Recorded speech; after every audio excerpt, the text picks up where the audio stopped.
John arrive chez la nounou et fait une découverte macabre. Elle est morte. Tout porte à croire que les kidnappeurs ont obtenu le code d'alarme en l'interrogeant, avant de l'éliminer froidement. Plus tard, Finch parvient à retrouver la trace de l'un des hommes aperçus plus tôt.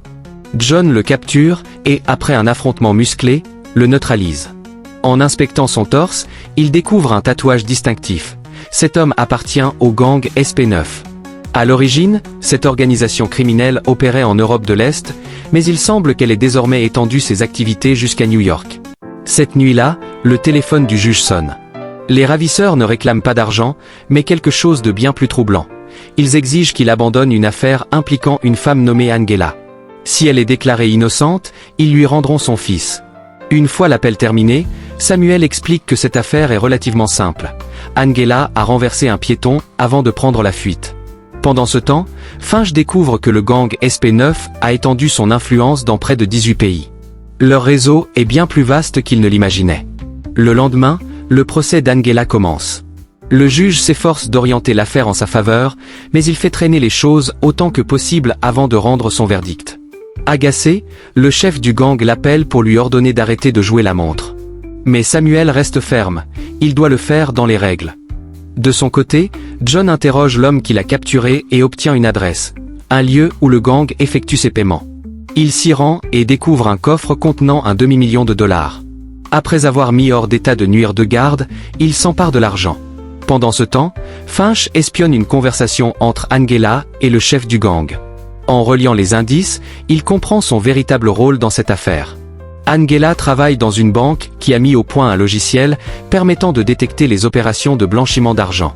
Or, elle a la capacité de désactiver cette surveillance en un seul clic. Ce qui signifie qu'elle collabore avec le gang pour leur permettre de blanchir leur fortune. Les criminels utilisent des transactions en ligne pour financer leurs activités, notamment en payant des avocats et autres intermédiaires corrompus. Le lendemain, Finch infiltre la banque sous couverture et parvient à subtiliser des informations cruciales sur les serveurs. Pendant ce temps, John continue de chercher le fils de Samuel. Mais il se rend compte avec horreur que l'enfant ne se trouve pas à l'endroit prévu. Le juge, lui, est toujours sans nouvelles de son fils et se voit contraint de prononcer un verdict favorable à Angela, non coupable de toutes les charges. Sitôt le jugement rendu, le chef du gang appelle Samuel et lui ordonne de venir récupérer son fils. Mais John sait que c'est un piège, les ravisseurs comptent l'éliminer. Lorsque Samuel arrive au point de rendez-vous, on lui intime de dire adieu à son fils. Mais avant que quoi que ce soit ne se produise, John surgit, accompagné d'Angela. Il dévoile alors tout ce qu'il sait. Angela désactive l'algorithme de surveillance bancaire 3 minutes chaque matin pour permettre au SP9 de transférer leurs fonds en toute discrétion. C'est ainsi qu'elle est liée au gang. Le chef des criminels comprend alors que leur plan est compromis. L'opération est brûlée, murmure-t-il, réalisant qu'ils ont perdu l'avantage. Face à la menace grandissante, le chef du gang donne un ordre sans appel. Éliminer tout le monde. Une fusillade éclate, opposant les criminels à John et ses alliés. Finalement, les hommes de main sont vaincus. Après l'affrontement, Finch remet des preuves à un avocat pour s'assurer qu'Angela soit envoyée en prison. Peu après, la police découvre Angela ligotée, entourée des membres du gang. Nipt, il y a quelqu'un ? Pendant ce temps, John doit entrer en contact avec la nouvelle personne désignée par la machine. Pour cela, il se fait passer pour un chauffeur et rencontre une femme du nom de Zoé Morgan. Précautionneuse, Zoé appelle immédiatement la compagnie pour vérifier si un nouveau chauffeur lui a bien été attribué. Heureusement, Finch intercepte l'appel et couvre John. Sur le trajet, John l'emmène à un endroit où elle remet de l'argent à un homme en échange d'une arme. Plus tard, en fouillant son appartement, Finch découvre une seconde arme. John en déduit qu'elle cherche à en obtenir une qui ne puisse pas être tracée. Lorsqu'il la conduit à un événement, il décide de la suivre de près, convaincu qu'elle pourrait être une menace. Sur place, Zoé retrouve un haut gradé de la police et lui remet l'arme achetée plus tôt.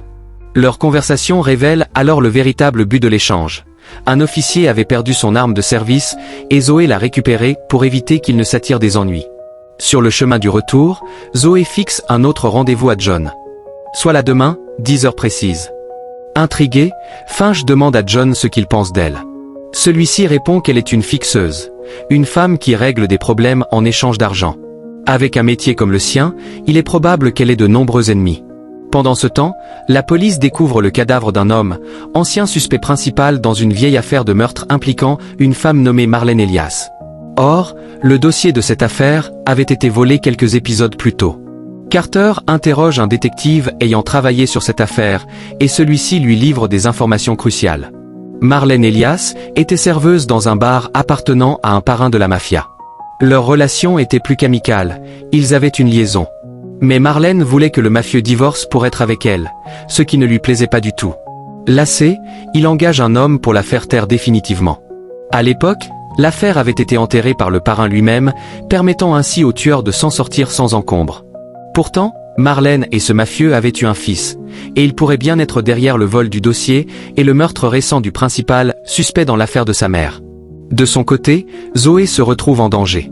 Un certain Mark Lawson, héritier d'un empire pharmaceutique, l'avait engagé pour récupérer un enregistrement compromettant prouvant une liaison illégale.